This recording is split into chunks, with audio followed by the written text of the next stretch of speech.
Have you ever seen a nation so weary of its leaders that the people begin looking beyond their borders for help? In Nigeria, where the government operates like a puppet on strings, the frustration has driven locals to the streets, waving Russian flags as a desperate plea for assistance. More than 90 people have been arrested in Nigeria for carrying Russian flags during protests against economic hardship in the country. This comes after thousands of people launched demonstrations last week against government policies and the high cost of living. Even though the rallies fizzled out in most parts of the country following clashes with security forces, hundreds of protesters took to the streets in northern states on Monday when police arrested over 90 demonstrators with their Russian flags. Their trust in their leaders has completely eroded, forcing them to take matters into their own hands. But the question remains, can these citizens truly save their nation on their own? Let's find out.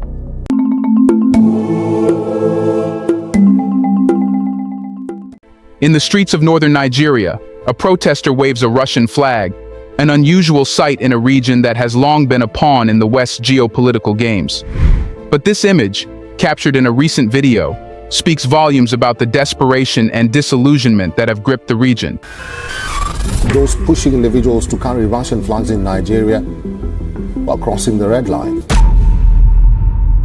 Nigeria needs help from Russia. But before we know if Russia will help or not, let's ask another important question. How did northern Nigeria reach this breaking point? The decline of northern Nigeria didn't happen overnight. It's the result of a long history of exploitation, much of it rooted in the actions of Western powers. The region's wealth and resources and strategic importance have made it a target for external manipulation for centuries.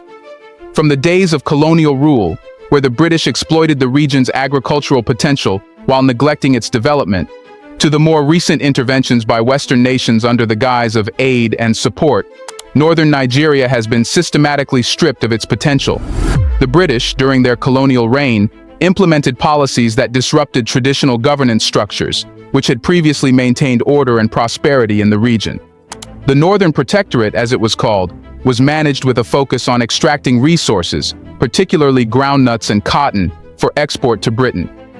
Infrastructure development was minimal and only served the interests of the colonial powers. This set a precedent for the post-colonial era, where the region continued to be marginalized in terms of development, despite its significant contribution to the national economy. After Nigeria gained independence, the West's involvement didn't end. It merely changed form. Western countries, under the banner of international aid and development, continued to exert influence over northern Nigeria. The imposition of structural adjustment programs (SAPs) by the International Monetary Fund (IMF) and the World Bank in the 1980s, for instance, had devastating effects on the region. These programs, which demanded drastic cuts in public spending, led to the collapse of the few existing public services in the north. Education, healthcare, and infrastructure all suffered, deepening the poverty that had already taken root. The West's focus has always been on extracting value, be it raw materials or political influence, while giving little in return. This exploitative relationship has left the region impoverished, with weakened infrastructure and a population largely uneducated and underemployed. UNICEF reports that out of the 18.5 million out-of-school children in Nigeria, a staggering 15 million are in the north. This isn't just a statistic, it's a generation lost, condemned to a cycle of poverty with no escape in sight.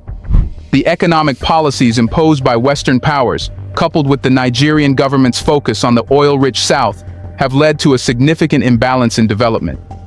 The North, rich in agricultural potential, has been left to languish, with its people bearing the brunt of policies designed to benefit the elite and foreign interests. The result is a region where poverty is not just a lack of money, but a multifaceted crisis that affects every aspect of life. As we examine this cycle of poverty, it becomes clear that the roots of the crisis run deep, and the implications are far-reaching. But what role does education, or the lack thereof, play in this downward spiral? Here's a reminder to please like and share the video and subscribe to our channel to watch more videos on Black culture, history, civilization, and identity. Let's continue now. Education is often touted as the key to breaking the cycle of poverty, but in northern Nigeria, this key has been lost, or perhaps deliberately hidden. The region suffers from the lowest literacy rates in the country, a direct result of systemic neglect by both local authorities and their Western counterparts. While Western nations have funneled billions into educational aid over the years, the results have been abysmal. Why? Because the aid is often misdirected, focusing on superficial metrics rather than addressing the underlying issues. The education system in northern Nigeria has been crippled by a lack of investment, corruption, and a disconnect between the education provided and the needs of the local population. Western aid, which has been touted as a solution, has often failed to address the specific cultural and socio-economic realities of the region. Instead of building schools and training teachers, much of the aid has been swallowed by corrupt systems that prioritize short-term gains over long-term development. Western NGOs and governments, more concerned with maintaining influence than with actual outcomes, have consistently overlooked the need for structural change.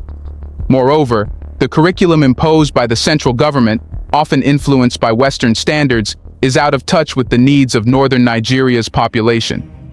The focus on rote learning and standardized testing has done little to equip students with the skills they need to thrive in their communities. Traditional forms of education, which were more in tune with the region's cultural heritage, have been sidelined in favor of a system that prioritizes Western ideals and methods. In addition to these systemic issues, the region has also suffered from the impact of conflict and insecurity. Schools in many parts of northern Nigeria have been targets of attacks by groups like Boko Haram, which views Western-style education as a threat to their ideology. The infamous kidnapping of schoolgirls in Chibok is just one example of the violence that has disrupted education in the region.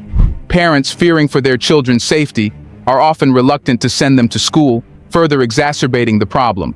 The result is a generation of ill-equipped young people to contribute to their communities or break the cycle of poverty. With literacy rates in some parts of the north as low as 19%, the region is facing a crisis that goes beyond education. It's a crisis of lost potential and stunted development.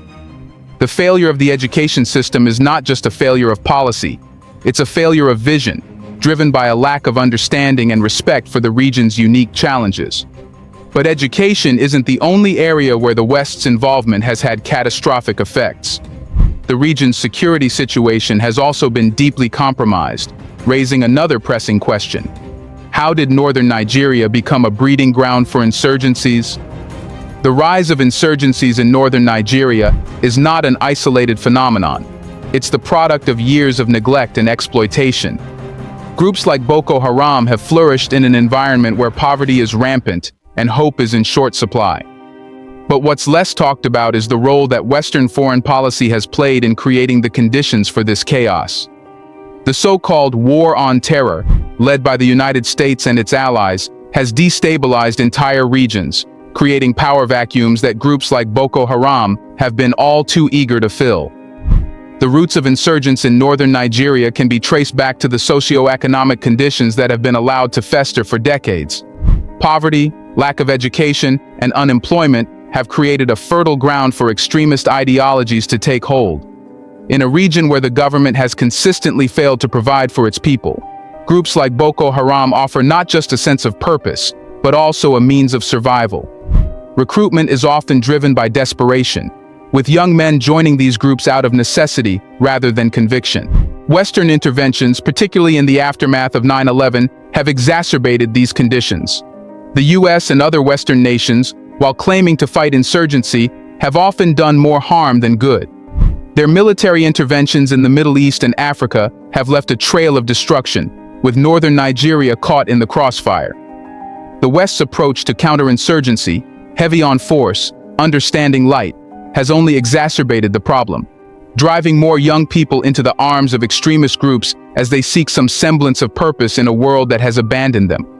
Moreover, the focus on military solutions has diverted attention and resources away from addressing the root causes of insurgency. While billions have been spent on military hardware and training, little has been done to tackle the underlying issues of poverty, illiteracy, and unemployment. This short-sighted approach has allowed groups like Boko Haram to thrive as they fill the void left by the state and offer an alternative to the hopelessness that pervades the region. The West's role in this crisis is not limited to its military interventions. Western nations have also played a part in perpetuating the economic conditions that drive the insurgency. The global oil demand, for instance, has led to environmental degradation and social displacement in many parts of Nigeria, including the north. Multinational corporations, often backed by Western governments, have extracted vast wealth from the region while leaving behind a legacy of poverty and environmental destruction. This exploitation has fueled resentment and provided a ready-made narrative for extremist groups to exploit. As we unravel the security crisis, it's clear that the West's fingerprints are all over it. But the question remains: what has been the response of the Nigerian government to this crisis, and why has it been so ineffective? The Nigerian government's response to the crisis in the north has been characterized by a series of half measures and superficial gestures, largely influenced by Western diplomatic pressure and economic interests. While state governors receive billions in statutory allocations, little of this money finds its way to the people who need it most. Instead, it's taken off by corrupt officials who have learned from their Western counterparts the art of exploiting power for personal gain. The West, meanwhile, has turned a blind eye to this corruption, preferring to maintain its alliances with Nigerian elites rather than push for meaningful reforms. This unholy alliance has left the ordinary people of northern Nigeria in a state of perpetual suffering, as the government continues to fail in its most basic duties, providing education, security, and economic opportunities. The West's role in propping up these corrupt regimes cannot be ignored, as their silence in the face of such blatant mismanagement speaks volumes. The inefficiency and corruption within the Nigerian government have been well documented. State governors, particularly in the north, have been accused of embezzling funds meant for development.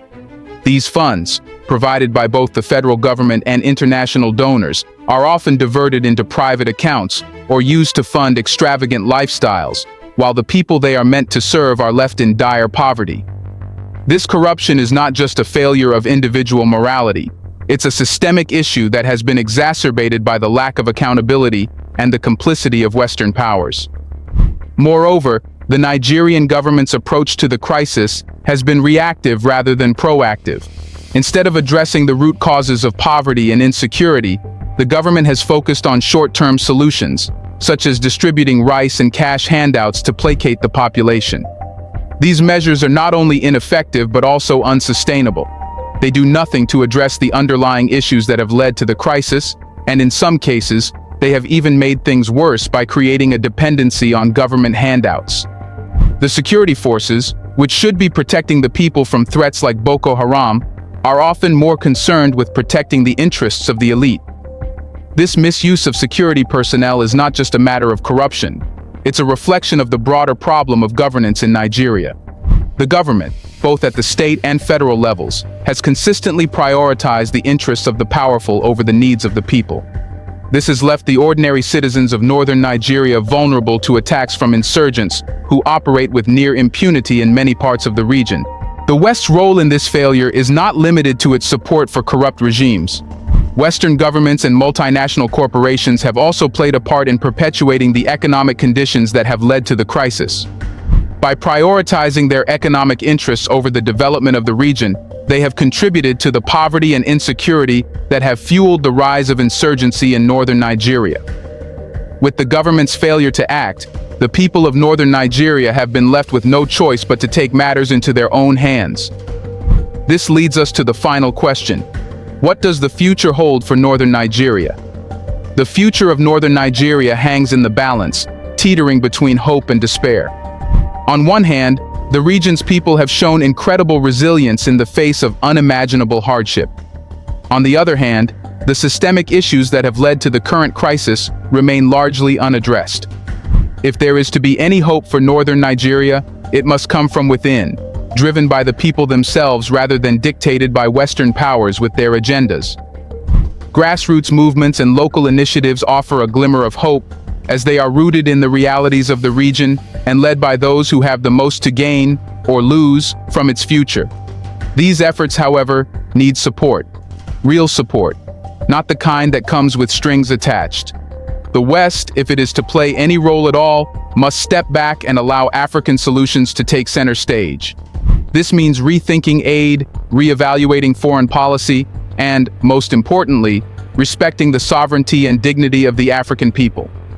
One of the most promising developments in northern Nigeria is the rise of community-led education initiatives. These programs, often funded by local businesses and diaspora communities, focus on providing practical skills and knowledge that are directly relevant to the needs of the region. By bypassing the corrupt government systems and working directly with local communities, these initiatives have managed to achieve results where traditional aid programs have failed. In addition to education, there is also a growing movement towards economic self-sufficiency. Farmers and entrepreneurs in northern Nigeria are beginning to organize themselves into cooperatives, pooling resources and knowledge to create sustainable businesses. These grassroots economic initiatives are not just about making a profit. They are about reclaiming control over the region's economic future. By focusing on local resources and markets, these businesses are building resilience against the external shocks that have so often devastated the region. Security, however, remains a significant challenge. While grassroots movements can address some of the socio-economic issues, the threat of insurgency and banditry still looms large. To tackle this, there needs to be a fundamental shift in how security is approached in northern Nigeria. Rather than relying on a militarized response, which has proven ineffective, there needs to be a focus on community-based security strategies. These strategies involve training and empowering local communities to protect themselves, while also addressing the underlying issues that drive people towards violence. The role of the international community in this process should be one of support, not control.